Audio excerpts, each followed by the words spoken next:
Well, Jonathan, it was another great land show, man. It was kind of an evangelical version, man. We had a great guy on with Equip Ministries, Matt Kelly, who wonderful ministry using the outdoors to reach young people and folks that are having issues with addiction. And you know, I encourage anybody that has a family member or struggling in any way during this holiday season coming up to listen to the segment that Matt did. Yeah, he did a fantastic job. And then we went over to Lowndes County, talked to some Lowndes County royalty there, our good friend William Wine, and talked about a fine deer that his son Cale just killed, and the great things happening with Southeastern Estates.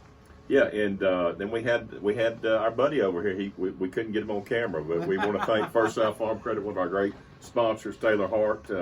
We didn't want him to show us something. He's better looking than we are, but he did a great job talking about the low rates and the great programs and the great partnership that First South Farm Credit has with so many landowners around the South. For sure. And then we got our farmland report from Robert King talking about cattle and poultry, and just spending some time with him and Randall Upchurch this week. Those guys are real pros. They know this business from top to bottom, for sure. We had to close it out with the Wild Man. We couldn't have a show without him coming on, bringing the heat, talking about duck hunting, getting ready for the duck holes they're filling up the Tennessee Valley, and really talking about how he can help set you up with a small duck hole that's super productive that you own, as opposed to going out to Arkansas and paying that big lease. But y'all listen to the show. We just give you a little recap here, but listen to the rest of the show on the podcast, and we appreciate you listening to the Land Show with Dave and Johnny.